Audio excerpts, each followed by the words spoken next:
Good morning. Welcome to Shattering Myths, the program that is devoted to those of you who have come to realize, or at least open to the realization, that all of the world's religious, political, economic, and military institutions are corrupt and counterproductive. I am Yahowah. Our number, if you'd like to join us anytime over the next 2 hours, toll free, 877-376-45. Lebanese authorities earlier this week arrested a fugitive radical Sunni preacher. Fugitive?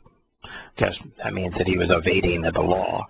Radical. I don't know what that means. That means I guess they don't want to say that he was a fundamentalist for fear that people would connect acts of terrorism with Islam. But radical is the term that is used. Preacher. Now this is interesting in that we're not talking about a political leader here, but a religious leader. We're not talking about someone who is unfamiliar with Islam, who, because they are unfamiliar with Islam, may be corrupting the religion. No, we're talking about an Islamic preacher. Sunni, just to designate the fact that he is part of the majority of Islam. And it should be noted that Sunni is a very telling term when it applies to Islam. The Sunnah is the aspect of Islam that comprises the religion. The religion is based almost entirely on Sunnah. Now, Muslims would protest and say, no, it's based on the Quran. And no, it isn't. The Quran isn't followed. The Quran is a jumbled mess. All 5 pillars of Islam are derived from instructions and examples set in the Sunnah. The entirety of Sharia law is based on the Sunnah. And virtually everything Muslims say and do, Muslims think and believe. The whole history of Islam is founded on the Sunnah. So what is Sunnah? Sunnah is the example of Muhammad. The Quran says that Muhammad's example is the best for Muslims to follow. And would we realize that Muhammad was a pedophile, a rapist, a thief, a mass murderer, and a ruthless terrorist? That's not so good. That's the reason that Team Islam is so vicious and vile around the world. So this individual is a Sunni, which is based on the Sunnah, or example of Muhammad, Muslim. And he was trying to leave the country. Sheikh Ahmad al-Assir was detained at the Beirut airport. He had been on the run. Now, if you're on the run, are you going to go to the central airport, the place where they have the most cameras and the most security? I don't think so. Since classes with the Lebanese army back in 2013, which at least 17 soldiers were killed. The cleric organized followers to fight alongside rebels in Syria in response to Hezbollah, the Lebanese Shia group which backs President Bashar al-Assad. Hezbollah, which means Allah's party, is a Shiite group for sure. Although they did not designate them as Shia in this article, maybe just an omission or stupidity being manifest by the journalist. And while they are, there are many members of Hezbollah that are based in Lebanon, they are not a Lebanese group. They are a Iranian group. Hezbollah was founded by Iran, is armed by Iran, is controlled by Iran, is deployed by Iran. And they aren't backers of President Bashar al-Assad. They are loyal to the Ayatollah Khamenei. And so when the Ayatollah backs Bashar al-Assad because he is their puppet and gives them far-reaching influence all the way to Lebanon, Hezbollah does the bidding of the Ayatollah. The BBC regional analyst, Usher, says that the media-savvy sheik, media-savvy, to be media-savvy, all that means is that you can play the media as if they were a fiddle. A fiddle is just an inanimate object. It will sound whatever sound the operator causes it to play. And to a large degree, that is the nature of the media today. When you hear and watch, listen to, read a media individual, someone who writes for a magazine, a newspaper, a blog, or does a radio or television commentary, those individuals seem incapable of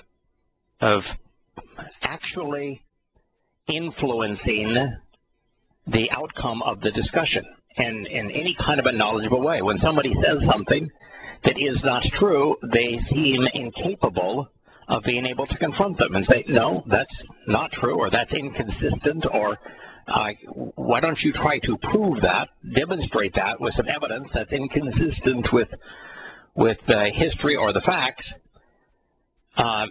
They will never do so.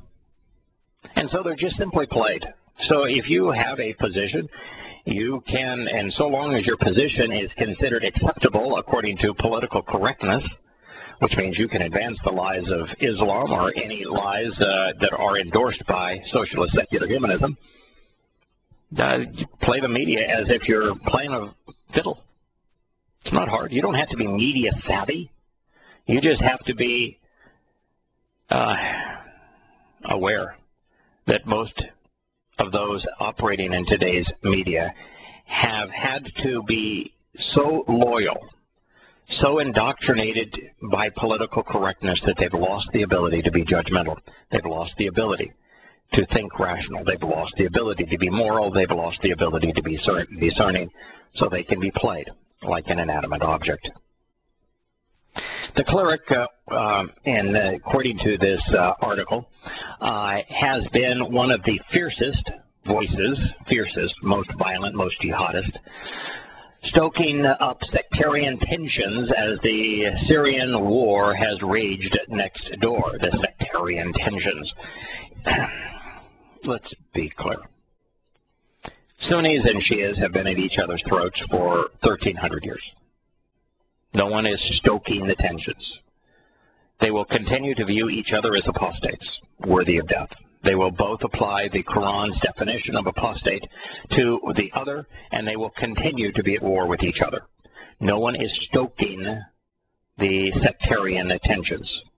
It's part of the fabric of Islam, and it's really not different than Imperial Rome was, and that the Roman Catholic Church became. You know, in Imperial Rome, it was one emperor claiming to be divine and having a divine mandate with legions loyal to him that would attack other emperors in the empire, or wannabe emperors in the empire that had legions that were loyal to him, as he claimed a divine manifest destiny to rule. And they would war with each other. And as Rome split between East and West, the East and West waged bitter battles between each other. And then as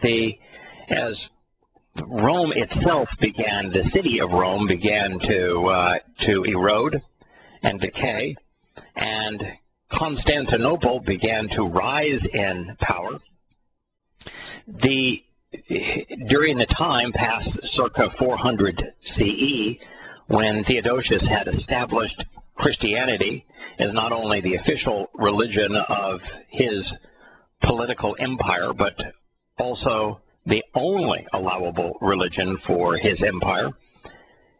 At that point, there was wars between Eastern Christendom and Western Christendom over who would control the religion, who would be empowered. Very similar to those battles, and even the battles that existed during and immediately after the Crusades began between what then became a splinter, the Eastern Orthodox Church, fighting the Roman Catholic Church, and even later when Protestant Christianity emerged, the Roman Catholic Church fighting the Anabaptists and Protestant Christians. And this is what has been the fate of Islam all along. It is also, even in political doctrines, when you have a variety of competing communist or fascist thugs, they will vie for each other, with each other for power. If you look at the mafia, a similar organization to Islam, mafia dons vie with each other for power and control. This is part of Islam. It is never going to stop until one side is bludgeoned into submission. So I think it's really one of the more interesting topics on Islam, is that with the United States having artificially and substantially increased the influence of Shia Islam, and we did it in a lot of ways. First, we removed their only foe, their only active foe in Saddam Hussein and his fight against Shiite Iran and Iraq. We as a nation, even prior to that, we removed the Shah from power and replaced the Shah via Carter's bumblings with the Ayatollah Khomeini. So no matter how you dissect this, the United States set the wheels in power that gave Iraq to Iran, eliminating their only enemy, empowering Shiite influence over Iran, and then enriching Iran with Iran West, which is Iraq. And then we provided a mighty army for Iran, and to tunes of hundreds of billions of dollars. And we're continuing to provide an army for the Iranians via the Iraqi army. And then on top of that, when the Sunnis in Iraq rose up as the Islamic State to rebuff the atrocities being perpetrated against them by the Shiites in Iran, then the United States started bombing the Sunnis in support of the Shiites. And then to cap all that off, the United States decides that it will lift all of the sanctions on Iran for essentially nothing, enabling them to complete their nuclear ambitions. But more importantly, and this is vastly more important, if so few people are talking about this, it enables the Shiites, which are outmanned 5-1 and outgunned 25-1, to finance a conventional military that gives them the ability to fight on for another decade or more. And that is the greatest tragedy of this whole endeavor, is that this fighting between Sunni and Shia is now going to claim the lives of millions of people. Sheikh Asher built his reputation on television talk shows. Imagine that it's okay to have a fundamentalist Muslim advocating jihad, killing other Muslims, on talk shows. And yet when my videos are put on Facebook, for example, where we are talking about using our words to express our indignation towards doctrines that authorize, justify, inspire pedophilia, rape, kidnap, and the enslavement of little children, that's considered hate speech, which is intolerable. And yet he has built a reputation doing talk shows. The self-proclaimed defender of Sunni rights against the Shia movement. Shia is not a movement. It represents 15 to 20% of all Muslims. It's like saying that Eastern Orthodox Christianity is a movement. I tell you what, it is astonishing, really, how poor a job academic institutions have done educating college graduates. To write for a major periodical, you were an English major or a journalist major, a communication major in college. You've had 4 years of college. You're paid to research and write. And you come up with the Shia movement. Hezbollah and its backing of Syrian President Assad, with no mention, of course, of Hezbollah, what the name means, or the fact that Hezbollah is an Iranian organization. Ask some questions, folks. Think about it. Learn. Tell the truth. What a novel approach. This is an interesting question. Yeah, well, good. I have a question. Yeah. Whatever happened to news agencies reporting like news being actual facts? Like, Yeah, right. Like, because you said, they went to school, and Right. during school were they allowed to just, research and only report the things that fit into what they wanted, or did their teachers expect them to report, the facts that they found? The purpose of a newscast is threefold today. Number one, it is to promote socialist secular humanism and therefore political correctness. Number two, it is to entertain so that you achieve an audience. And that means that you need to focus on things that tantalize people. And that means that you're not trying to educate, you're not trying to inform, you're simply trying to entertain. And number three, it's to advance the careers of those who are participating in the process. And they can only advance if they toe the line of political correctness.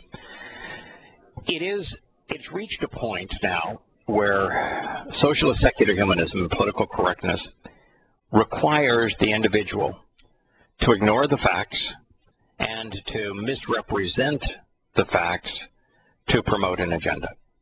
And so political correctness is almost always incorrect. That's what happened. Here's an interesting story, and I'm going to tell you that, from my perspective, that while Islam is to blame here, there is a greater villain here even than Islam, and it is the same villain. It is political correctness.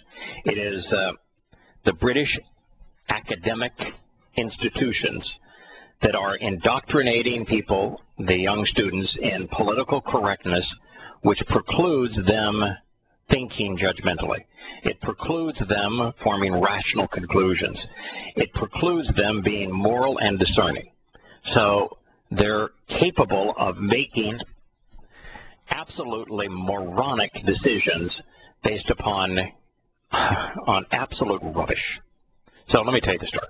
It says, ask any young Muslim woman in the neighborhood, these are the neighborhoods surrounding London, what kind of guys are popular at school these days, and they will start raving about the brothers who pray. Now, of course, in Islam, I got to be really careful with prayer. God doesn't want you to pray to him. Never once asked you to pray for him. Never once.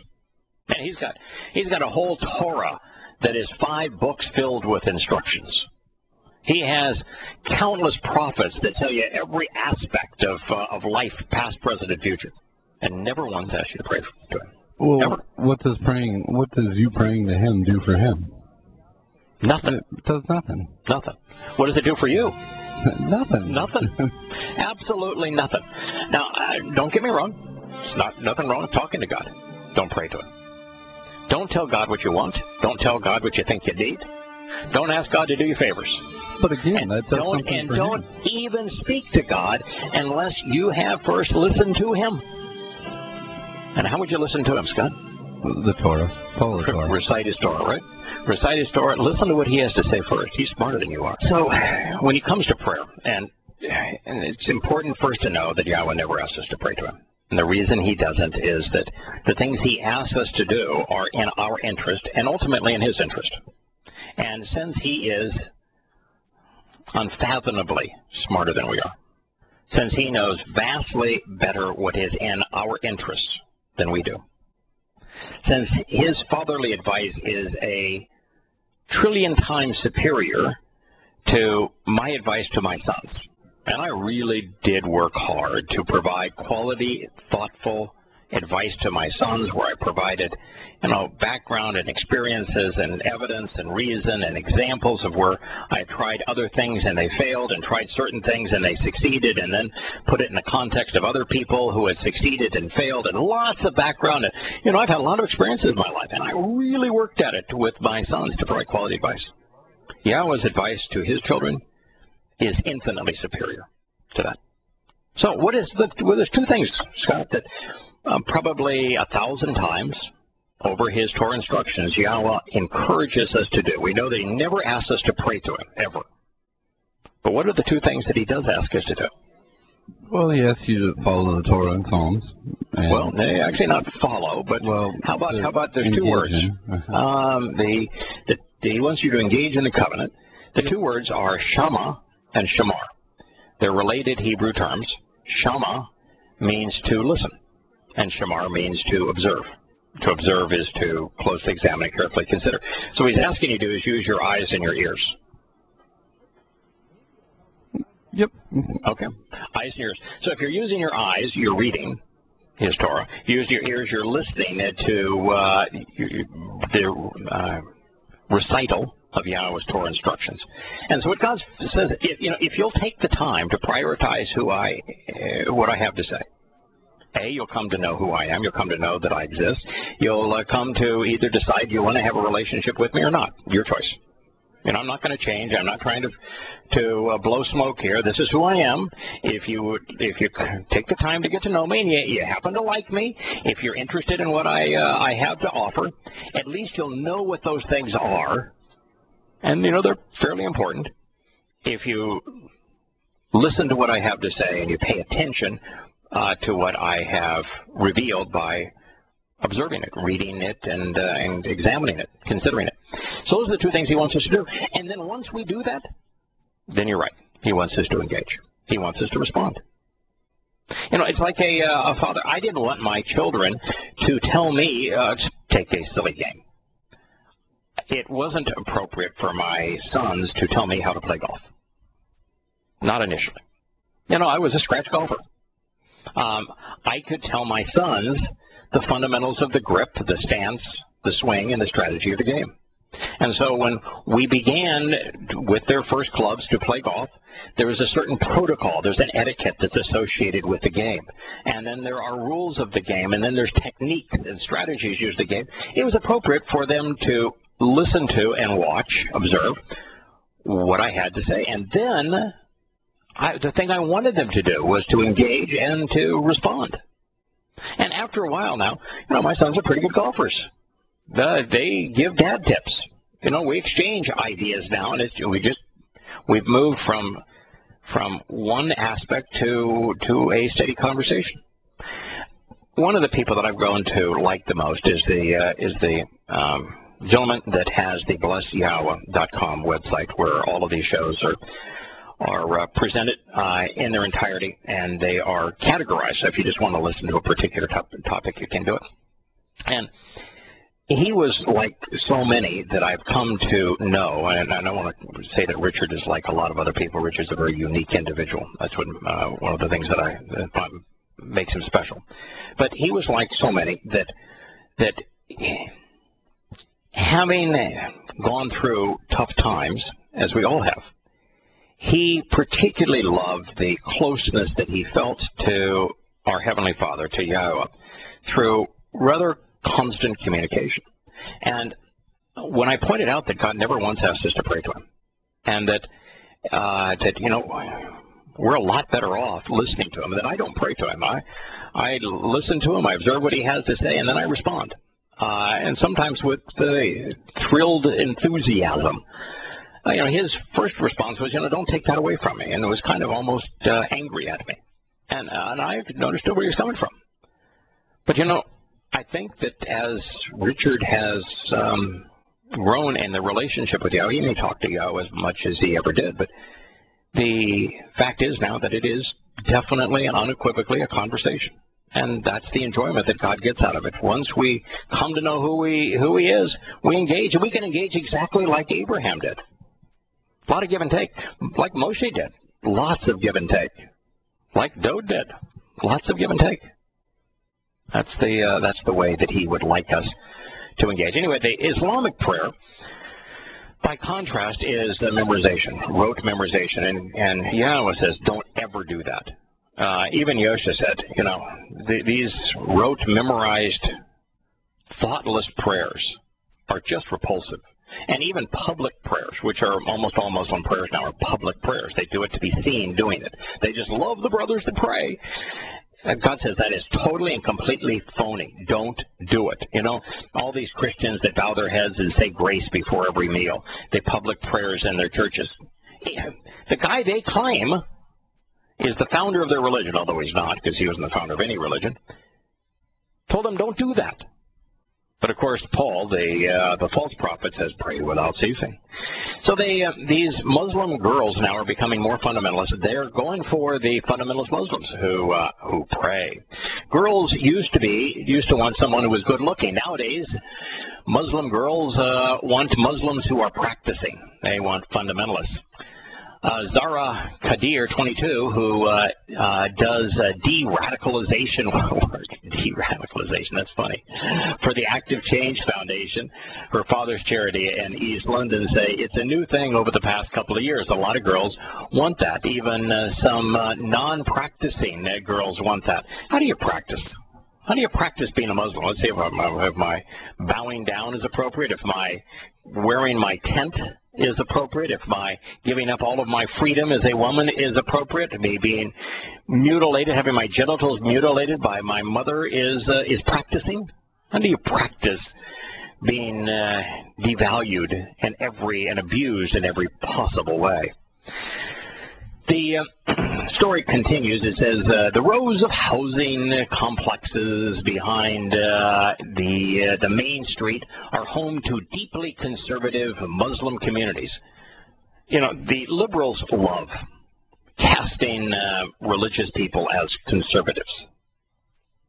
And while in America, evangelicals are typically conservative, Roman Catholics are typically liberal. But this notion that conservative and religious fundamentalism go hand in hand and can be interchanged is wrong. They are fundamentalist Islamic communities. That means they're good Muslims. That means that they're all jihadist or all supportive of jihad. Every fundamentalist Muslim is a bad person. It's impossible to be a fundamentalist Muslim and be a good person. You can be a good person and a Muslim so long as you are a really bad Muslim. Well, maybe we've been looking at this all wrong the whole time. Maybe there's practicing Muslims who are just trying to get better at it, and then there's the professionals, which are the ones that are out there. They're doing everything that it says. Yeah, the professional Muslim. Yeah, great. There you go. So if practice makes perfect, a perfect Muslim is a horrible individual. So this, as we continue with the story, it says that in this deeply conservative, we should read fundamentalist community, where the lines between religion and extremism can be blurred. That's another way of saying that it's impossible to distinguish the religion from terrorism.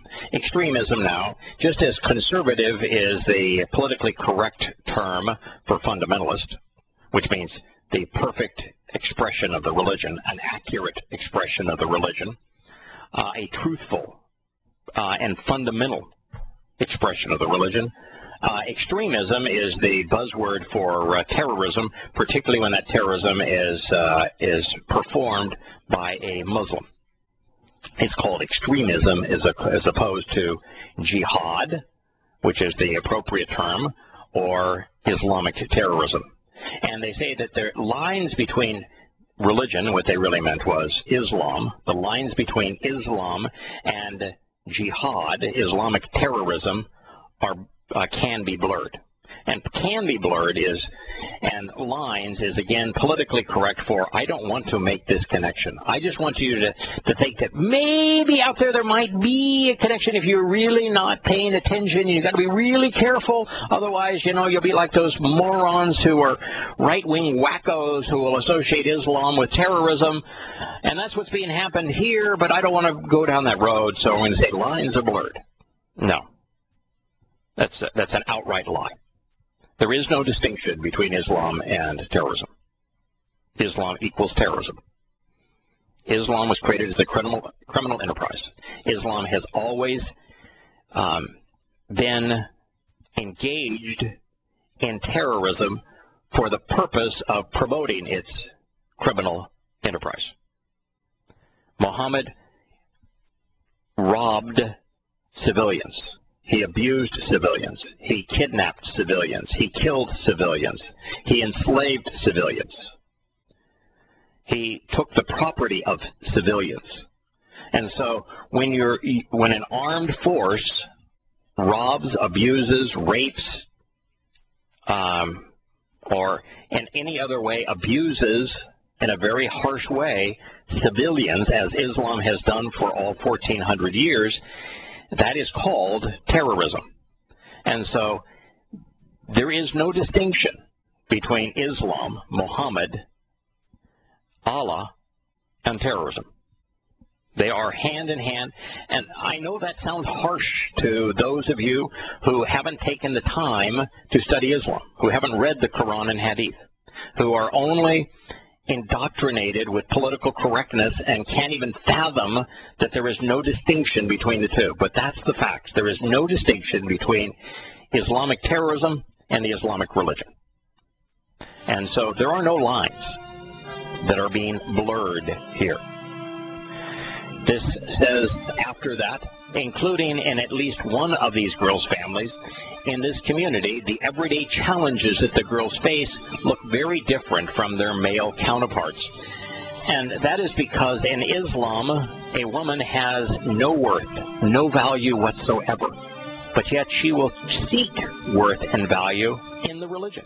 Stupid. The Islamic State is making a determined play for these girls, tailoring its siren calls to their vulnerabilities, their frustrations and dreams, and filling the void the West has so far failed to address. Oh, it's the West! Oh, the Islamic State is able to prey on these vulnerable girls because the West is at fault. Well, the West is at fault, but not for the reason this article portends. The West is at fault for indoctrinating students as opposed to educating them, and for making being judgmental a crime because it's opposed to the myths of political correctness.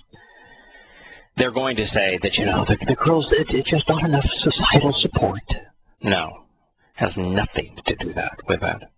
In the post-9/11 austerity Britain, you see, it's austerity. Britain is not spending enough money on these Muslims. If Britain was not in austerity mode and was giving them all manner of indulgences and entitlements, oh, then it would be so much better. You know, no one bothers to recognize that most of the girls who leave Britain to go play Jihad Jane with the Islamic State come from wealthy families. They, you know, the abominator says, oh, we need more education and more wealth redistribution, you know, and if we only had more social programs and more educational opportunities, that this wouldn't happen.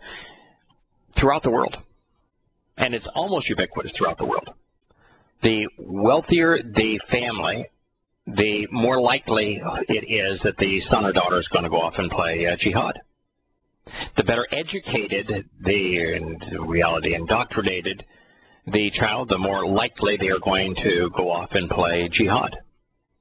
You know, those whose families are hardworking and they're really struggling to make a living, and they understand the sacrifice of work and are trying to better themselves and have good role models at home, they're less likely to go.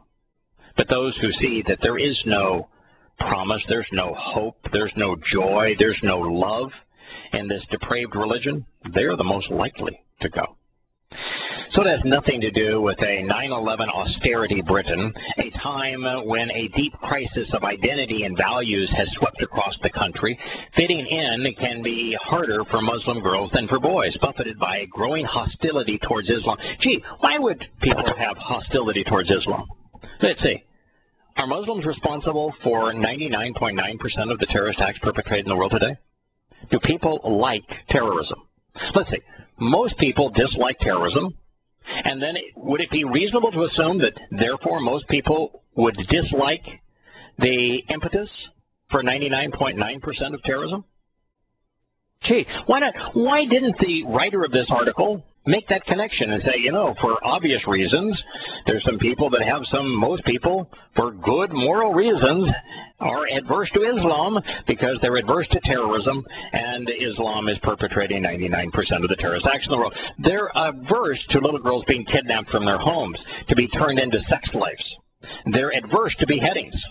Like the archaeologist, what was he, 82 years old, that was beheaded by the Islamic State yesterday? They're opposed to these things, and therefore the religion that is endorsing them, that is perpetrating them, they're hostile to.